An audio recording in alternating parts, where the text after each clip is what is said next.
100,000 ብር መስጠት ፈልጋለሁ በል። አዶናይ ዶርዚ ቪሌጅ ውስጥ ከገባ በኋላ 100,000 ብርን ቃል ገብቶላቸው ነበረ። ታዲያ ያ 100,000 ብር ካዳቸው እንዴ? አስተርጓሚውስ 100,000 ብር እሰጣችኋለሁ ሲላቸው እወዳችኋለሁ ነው ያላችሁ ብሎ ሲተረጉምባቸው ብዙ ኢትዮጵያውያን ቅር የተሰኛችሁ አላችሁ። በዚህ ቪዲዮ ግን በደንብ አብራራላችኋለሁ ማለት ነው።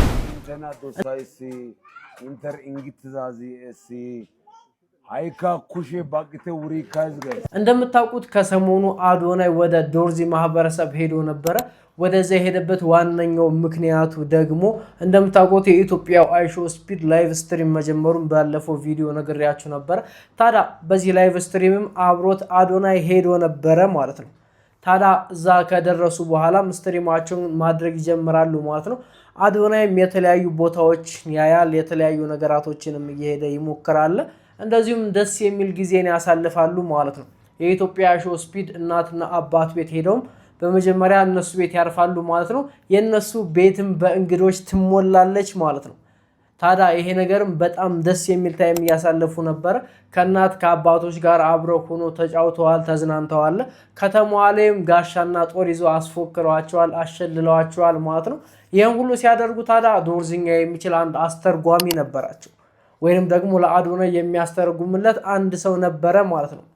ታዲያ በጨዋታው መሀልም ጨዋታው በደራ ሰዓት የባህላዊ መጠጥ የሆነውን ጠላ ወይም ደግሞ ባህላዊ መጠጥ የሆነ ነገር ለአዶናይ እንዲጠጣ ይሰጡታል ማለት ነው። የባህል መጠጥ ስለሆነ አዶናይም ተቀብሎ ይጠጣል ማለት ነው። ታዲያ 2-3 በጠጣ ሰዓት በደንብ ይሰክራል። መስከረም ብቻ ሲሆን በደንብ ላፊ ይሆናል ማለት ነው። እንደምታዩት ከቲክቶክ ላይ እንዳገኘሁት ቪዲዮ ማለት ነው። እያጨበጨበ መሳቅ ይጀምራል ማለት ነው። ሰከርኩ እያለም በራሱ አገላለጽ በራሱ አፍ ይናገራል ማለት ነው። ታዲያ በዚህ መሀልም አዶናይ 100,000 ብር ለዶርዚ አባቶች መስጠት እፈልጋለሁ ንገርልኝ ይለዋል። ታዲያ ይሄ አስተርጓሚም ግን እወዳችኋለሁ ነው ያላችሁ ብሎ በዶርዝኛ ለሁሉም ይናገራል ማለት ነው።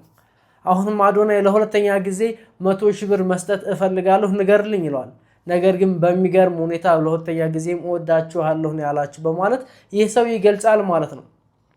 በዚህ መሀልም ታዲያ ብዙ ዶርዚ ላይ ያሉ ማህበረሰቦች፣ ብዙ ቋንቋውን የሚችሉ ሰዎች ይህ ሰው 100,000 ብሩን አጭበርብሮናል፣ ለራሱ ወስዶታል የሚል ቅሬታ ይመጣል ማለት ነው። ታዲያ በዚህ መሀልም ይህ ወንድማችን ይጠየቃል። ምን ለማለት ፈልገህ ነው 100,000 ብሩን ለራስ ወስደህ ነው ወይ ተብሎ በሚጠየቅበት ሰዓት አዶናይ ሰክሮ ስለነበረ ያንን 100,000 ብር ሰክሮ ወይንም ደግሞ ያለ ፍላጎቱን የተናገረው ብዬ በማሰብ ነው እንደዚህ ብዬ ያልተናገርኩት ብሏል።